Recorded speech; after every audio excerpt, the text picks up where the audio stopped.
Psique na segunda-feira com a colaboração do psicanalista José Milton Castan. Muito bom dia. Bom dia, Maria Helena. Bom dia a todos os ouvintes. Realmente, falar de psique envolve muita coisa, né? E o saber é a essência. É através do saber, do conhecer e da sabedoria que podemos chegar a qualquer lugar. E hoje nós trazemos um assunto que no planeta atinge 29 milhões de pessoas. Isso segundo dados da Organização Mundial da Saúde. Também aqui no Brasil temos números que impressionam. São de 800 a 1 milhão de pessoas que têm uma doença que é considerada complexa e assustadora, mas é fácil de identificá-la. Assim mesmo, os brasileiros têm a patologia e nunca foram diagnosticados ou tratados. É uma dor cruel e desnecessária. Vamos tratar de esquizofrenia. O que é isso, José Milton Castan? Pois bem, Maria Helena, realmente esquizofrenia é um assunto difícil de ser falado, difícil de ser conversado, porque ele tem um estigma muito forte, muito ligado à demência, à loucura, e muitas vezes ele não é bem entendido. E exatamente esse é o nosso projeto aqui no Mente Aberta, de veicular essas informações para que as pessoas tenham conhecimento e possam lidar, talvez, de uma maneira um pouco melhor sobre essa doença. Que é, como você disse, afeta aqui no Brasil entre 800 a 1 milhão de pessoas. O início da esquizofrenia, ela data mais ou menos da idade de 25 anos. Obviamente, nós temos casos começando antes disso, inclusive casos diagnosticados com adolescentes e também casos que são diagnosticados acima dos 40 anos. O grande problema, Maria Helena e queridos ouvintes, é que ainda persiste de uma maneira generalizada uma enorme ignorância nesse assunto, né? E é exatamente esta falta de conhecimento, essa falta de saber, que faz com que as pessoas não levem a sério, não encontrem os melhores tratamentos, né? E os prejuízos à família e ao indivíduo são muito grandes, porque essa falta de conhecimento relega muitas vezes a tratamentos insuficientes ou inadequados. Castan, vem uma dúvida muito grande. A esquizofrenia, ela se dá mais entre os homens ou entre as mulheres? O que os aprendizados e toda a literatura apresenta é que, via de regra, não há diferença entre homens e mulheres. O que há é que em idades diferentes podem se começar, nos homens talvez um pouco mais tardiamente, nas mulheres talvez um pouco mais precocemente. E também não há diferença na escala social.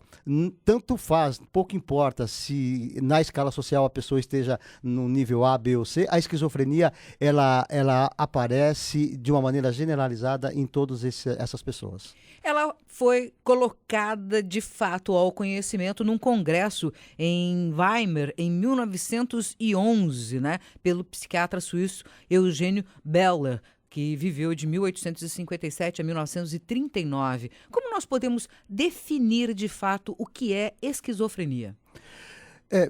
Antes do Beller, existiram outros neurologistas que já falavam de uma demência precoce, né? Mais ou menos por volta de 1850 já se tinha esse termo de demência precoce e que o prognóstico era muito ruim. E naquela época ainda não existia o termo esquizofrenia, que veio pelo Emil Kraepelin, que ele acaba no começo de 1900 dando o termo esquizofrenia, mas substancialmente estava ligado a delírios e alucinações. Então, de uma maneira geral, como a gente pode identificar uma pessoa com uma possibilidade de ser esquizofrênica? Ela apresenta substancialmente psicoses, e aqui nós temos que definir um pouco melhor o que é psicose. Esse termo ele é muito mal entendido de uma maneira geral, mas nós vamos aqui delimitar psicose nas atitudes delirantes ou alucinatórias. E aí nós temos também que entender do que se trata e o que é o delírio e o que é a alucinação, que são coisas diferentes. O delírio nada mais é do que a pessoa imaginar alguma coisa que está desvirtuada da realidade. Por exemplo, uma pessoa em delírio, ela pode achar que ela está sendo perseguida, que existe um complô contra ela. Ela pode achar, por exemplo, que ela está num lugar e existem câmeras que estão monitorando. Ela pode achar que, por exemplo, ela está parada no semáforo e o farol do semáforo está olhando para ela, ou que pessoas estão olhando de maneira diferente. Esses são os delírios, que ela pode achar que tem uma quadrilha que está perseguindo.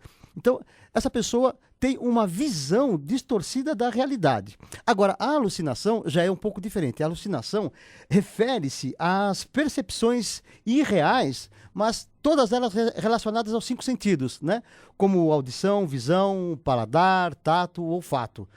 E as alucinações, elas são, via de regra, 50%, entende-se que 50% das alucinações são auditivas, então a pessoa escuta uma voz dizendo para ela que estão fazendo algo contra ela, ou escuta uma voz dizendo que ela precisa, por exemplo, nós temos casos na história de filhos que mataram os pais, porque escutou uma voz dizendo, olha, vai lá e mate seu pai porque ele está querendo te matar.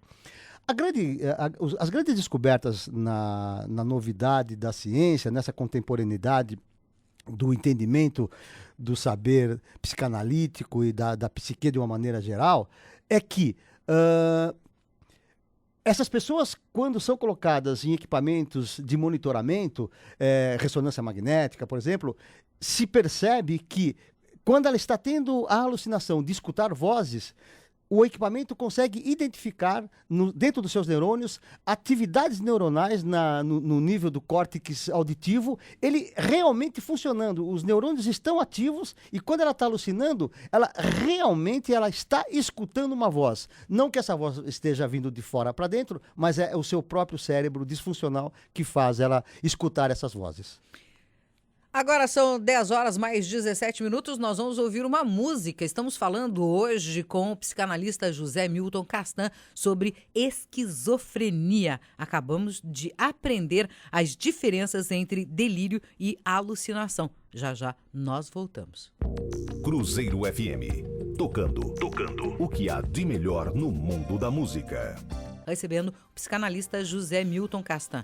Estamos abordando a esquizofrenia. No bloco anterior, falamos que no mundo são 29 milhões de pessoas e no Brasil de 800 a 1 milhão de pessoas que são acometidas da esquizofrenia. Falamos que podem ter dentre os seus quadros o delírio e a alucinação. Aqui explicado em suas diferenças por José Milton Castan. Mas como acontece isso? Você disse que quando faz um exame numa pessoa e ela está tendo uma alucinação, pode-se perceber que os neurônios eles estão como que recebendo de fato no aparelho auditivo essa comunicação.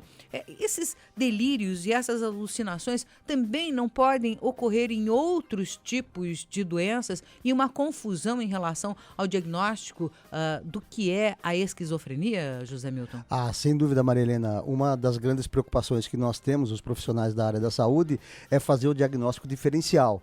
E sempre é muito difícil, porque não existe efetivamente um exame que seja feito e que constate que a pessoa tem esquizofrenia, né? Nem mesmo o imageamento cerebral consegue detectar de uma maneira clara que a pessoa tem esquizofrenia. E as psicoses também podem acontecer em outros transtornos. Então, o diagnóstico diferencial é super importante. Por exemplo, tem que haver um diferenciamento, por exemplo, do autismo, né?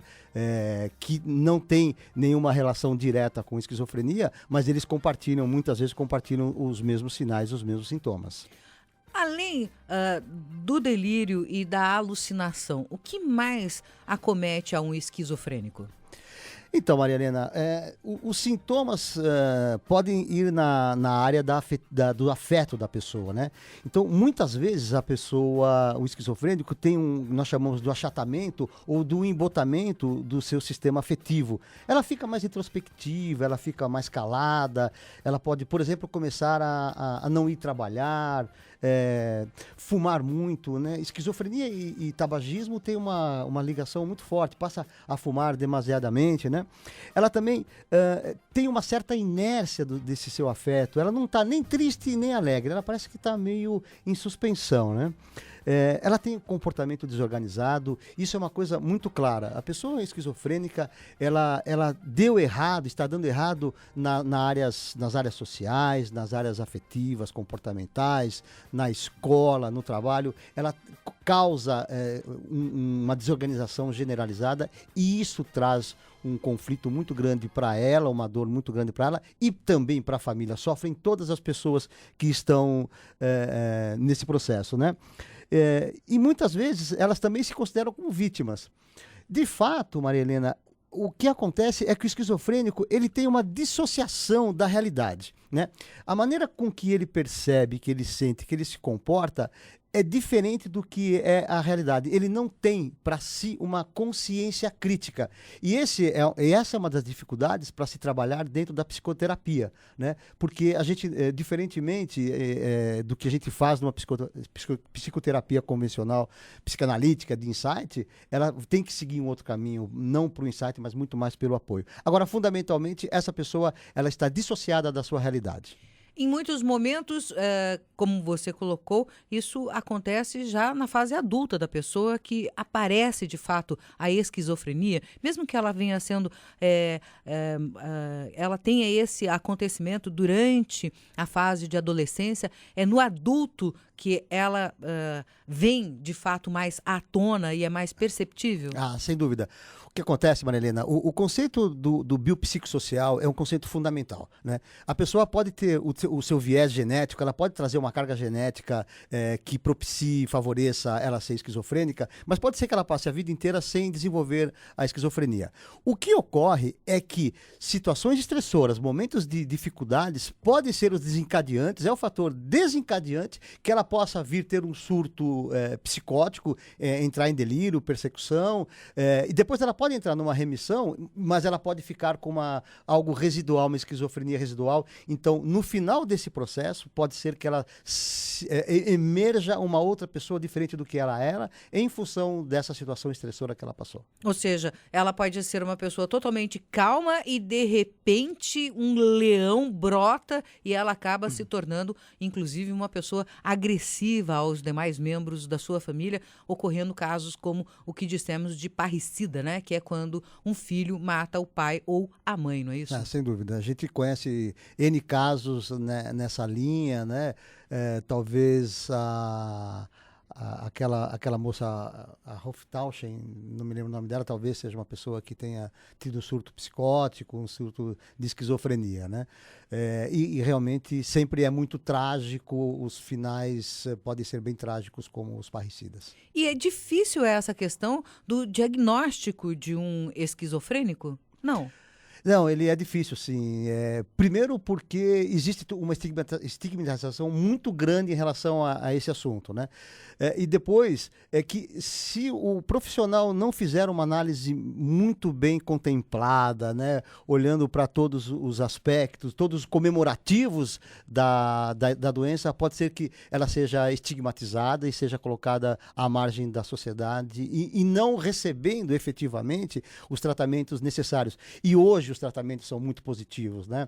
Na linha dos psicofármacos, em 1950, quando se idealizam os primeiros antipsicóticos, que tinham bastantes efeitos colaterais, mas eles já mostravam que a esquizofrenia ela pode ser muito bem controlada com os antipsicóticos.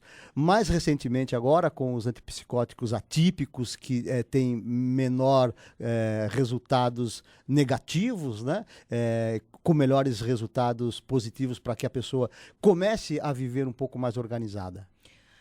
Você quer saber mais sobre a esquizofrenia? Você tem dúvidas sobre a esquizofrenia? Então entre em contato com a gente. 991-355532. 991-355532. Temos também o nosso e-mail, cruzeiroemrevista@cruzeirofm.com.br, porque são tem as causas, há curiosidades, há personalidades famosas, há tratamentos que nós vamos abordar ainda aqui dentro do Mente Aberta, com o nosso colaborador, o psicanalista José Milton Castan, que quinzenalmente está conosco aqui na Rádio Cruzeiro FM e também escreve no Jornal Cruzeiro do Sul, quinzenalmente, falando sobre o que acontece no dia a dia das pessoas. José Milton, que gentilmente está colaborando conosco e tem uma página na internet, né? Temos o nosso site psicastan.com.br, lá tem alguns assuntos que a gente aborda por aqui e também tem maneiras de entrar em contato com a gente para que a gente possa colaborar e contribuir de alguma forma para as pessoas que sofrem e que vivem na dor, que vivem no sofrimento. Esse é o nosso grande objetivo, que seria, num primeiro momento, disseminar essas informações, né, que é através dessas informações que a gente pode ajudar, e também no nosso trabalho profissional, que é o psicoterapêutico, porque fundamentalmente não só a esquizofrenia, qualquer outro tipo de transtorno, nós sabemos que a conjugação da medicação com as psicoterapias advém com os melhores resultados. No nosso próximo programa, nós vamos continuar falando sobre esquizofrenia no Mente Aberta. O papo é psique.